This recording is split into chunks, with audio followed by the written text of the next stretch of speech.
and welcome to the Europe Conversation. I'm Stefan Grobe. My guest today was nominated as Political Talent of the Year by the parliamentary press in the Netherlands in 2013.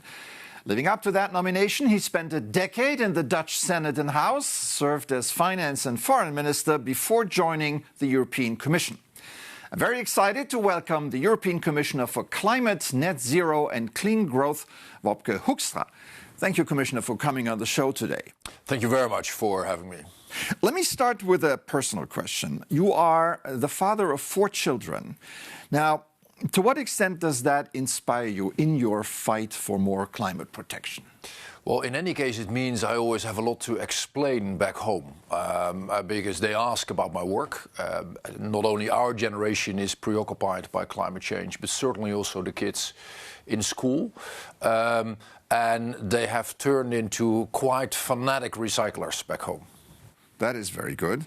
Now, last year marked the 10th anniversary of the landmark Paris Climate Agreement. What is the agreement's legacy in the EU? I think it is absolutely huge.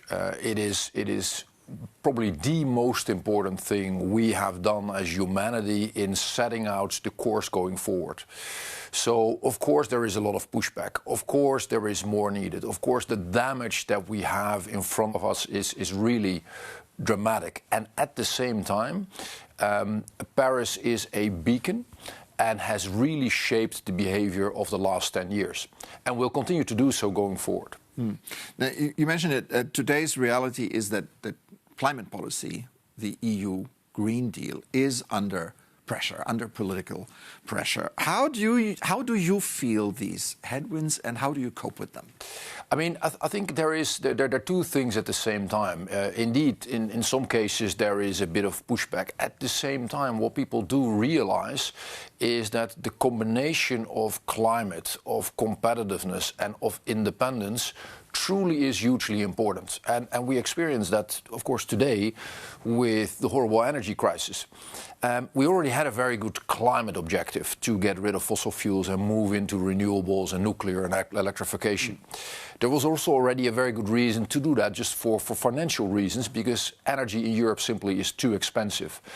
But we now learn the hard way that we are dramatically dependent on the stuff that we have to import.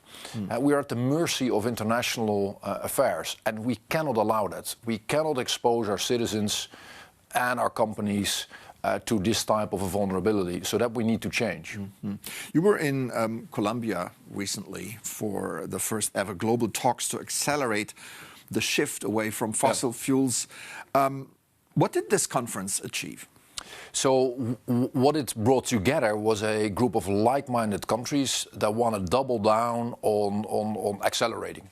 To be quite honest, the process of multilateralism and the COPs is imperfect at best, and particularly the last COP was also very, very difficult.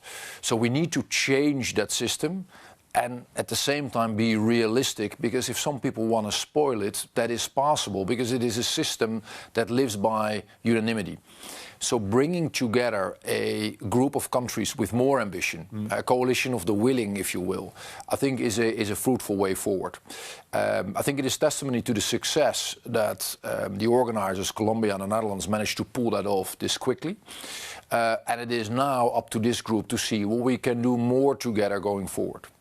You were also the EU's chief negotiator at the EU Climate Conference in Dubai 3 years ago.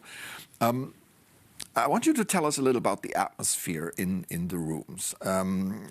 Is it emotional? Are people committed to the same cause? Or are this just lawyers haggling over every comma in the text? It is a combination, and or a mix. And there's certainly a lot of emotion, and I mean, whatever group of people, if you put them in a room and you lock them up for some 24 hours, I mean, just because they all become tired, emotions will be visible at some point. That's the moment when the deals are struck, right? To some degree, yes. And of course, there is also always innuendo. There is a bit of theater. People typically master the whole playbook of any negotiation. So you will see that in front of you. What the essence of Dubai, of course, was that we managed to basically kiss alive a supermajority that was in favor of more action. And in the end, this was, I think, an unexpected success for diplomacy. The tripling of renewable energy, the doubling of energy efficiency, the statement about transitioning away from fossil fuels. It was a landmark result. It was one of the best COPs, frankly speaking, since Paris. So today Europe is facing another energy crisis fueled by the war in the Gulf, the war in Iran, while we're still dealing with the fallout from another energy crisis, of course, sparked by the war in Ukraine. Isn't that a great opportunity for an EU climate commissioner to tout renewable energies? Yes and no, and the no is, and that is maybe where I'm a bit cautious. Look, I mean, if you're fueling up your car back home, or you're dealing with a higher energy bill, and then politicians come to you and say, well, isn't that fantastic, and isn't that a great opportunity? I think you maybe have a bit of a different emotion. What is true, and where you are absolutely right, is that the only way to get out of this nightmare, the only way to get rid of this dependency is to ensure more homegrown energy. And that means more electrification, more renewables, more heat pumps, more interconnectors between our member states, more nuclear. That whole mix is needed. And including nuclear. Including nuclear. And if you look back at our history and you think about the oil crisis of 1973, the crisis that we saw in 79 after the Iranian Revolution, indeed 2022, and now again, every single time we see how vulnerable Europe is, how little energy we have ourselves. We are a resource-scarce continent, so we have a huge objective, again, for climate, for competitiveness, but also for independence, to make more of this stuff ourselves. That is the way going forward. I remember that, by the way, in '73, when my father was not allowed, like everybody was not allowed to drive on the highways on Sundays. Exactly. To save energies. Now, some countries like France are doubling down on the transition to clean energy in response. Will this become an EU-wide movement? Absolutely, and France is doing a very good job there. It's exactly linked to your previous question. Let's make sure we take the opportunity out of this nightmare, and we use this to accelerate what we're already planning to do.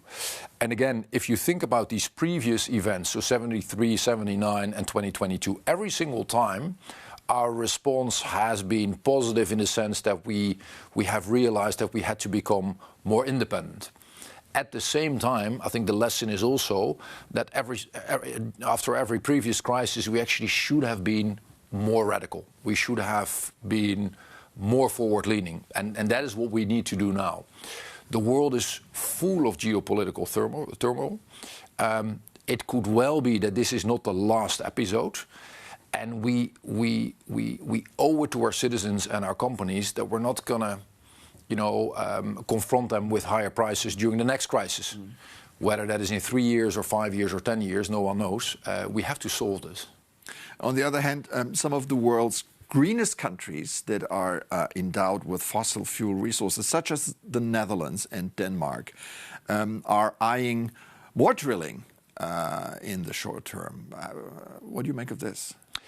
I personally think that understand this, or no? I mean, it's if you look at where we are today, my read is it is truly better to double down. By the way, there are differences between those two countries. Denmark is further advanced, also doesn't face the net congestion. As far as I understand it, that the Netherlands is facing. So, of course, there are always specificities that you need to deal with in a national context. But overall, there simply is no substitute than to fast forward. And again, that is that whole mix of electrification, of nuclear, of solar that we so desperately need. And by the way, the Danes, but also the Swedes and the Finns have done an amazing job in the last couple of years in doing exactly that. I think the core question here is, can Europe secure its own energy? Is that really possible? How long does it take? And what is needed to do this? We absolutely can. Of course, we cannot do it in the next few years, right? Gas will continue to be a transition fuel for years to come. Energy demand, also because of what we see in terms of development of AI, will go up rather than down, even with all the energy efficiency measures that we'll probably have up our sleeves.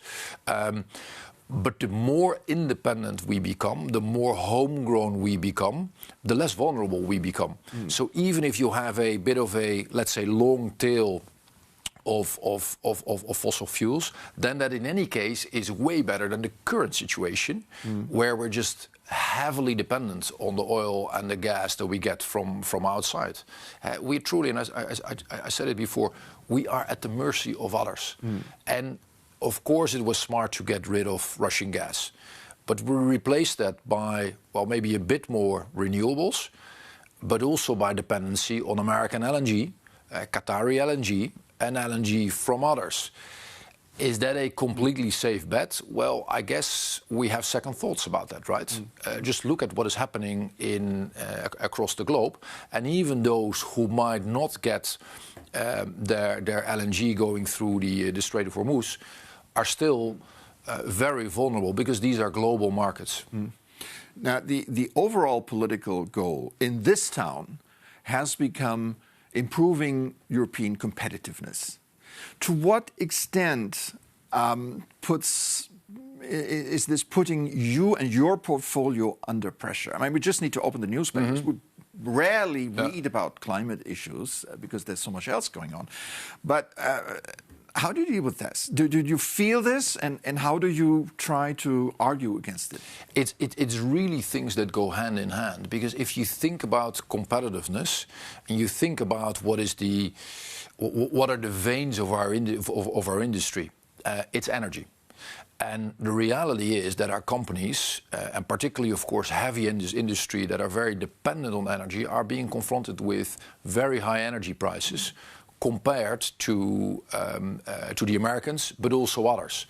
It's a competitive disadvantage, and that is because we have to import the stuff. We're paying more, and then in many cases, European countries are also taxing more than maybe other nations.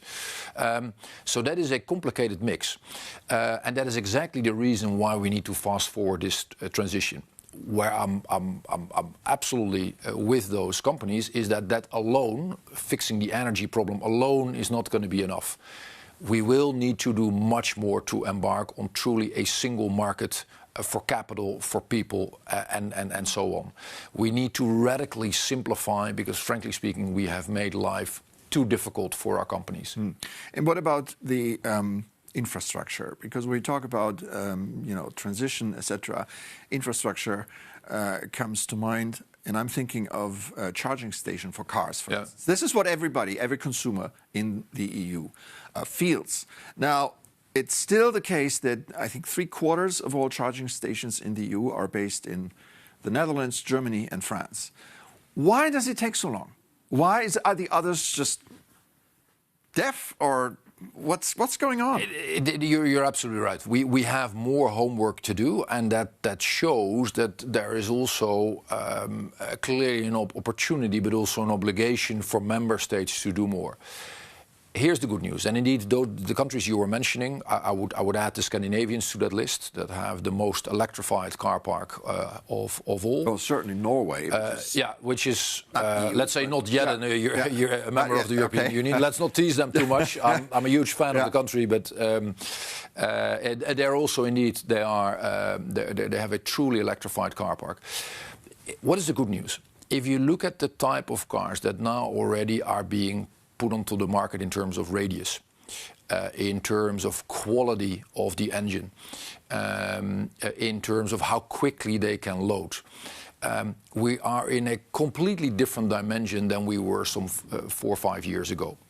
And if I listen to experts, they're telling me, look, the best car that is, or the car with the longest radius that is currently being put on the market is maybe some 700, 800 kilometers, at least in testing. Maybe it's a bit less in reality. The number will only go up. Now, what they are telling me, and again, they are the experts, they're telling me, look, 1,000 kilometers, somewhere in the next 5 to 10 years, will clearly come in sight.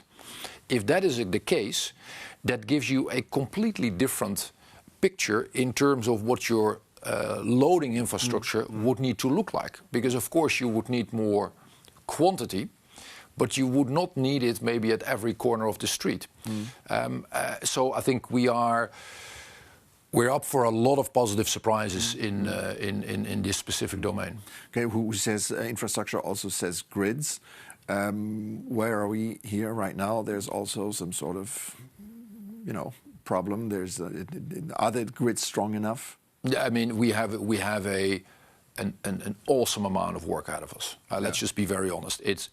We're not nearly there. We need to invest billions and billions in the grid, and in my view, that will ask for public money.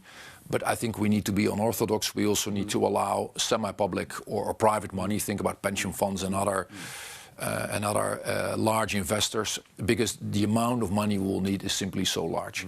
Next to that, we need way more intelligence, maybe AI or other tools, because we're not making use of the electricity in the smartest possible way, and that will give you percentage points extra. All these things are known for a long time, right? But still, we're not making the progress that we want. We are. I think if you look at what we did in the last year, indeed also seizing the opportunity with the package that we came out with 2 weeks ago, with the grids package that Jurgensen launched in, I believe, December of last year. With actually each of these measures, we're taking steps. I think where you are right and where we need to be self-critical, we're not yet meeting the bar, and much more is needed, right? So let's be as forward-leaning as we can, because every euro invested in this transition is well spent. Again, because we are so vulnerable. As every child knows, climate change ignores borders. Now, you mentioned Norway earlier. What are the EU's international partners in the fight against climate change? It's a range of groups, and by the way, let me echo what you're saying. It's one of the complicated things of climate change is that indeed it doesn't discriminate. If you were able to just fix it in your own backyard and then you would be off the hook, that would make things way easier, right? But that's simply not the case. The planet doesn't care where we pump stuff into the air. If it happens, we all are living in a place that is heated up. With one specific problem for Europe, Europe is heating up more quickly than the others. So we have a disproportionate incentive to make sure that we don't do just our homework ourselves, we do it also with others.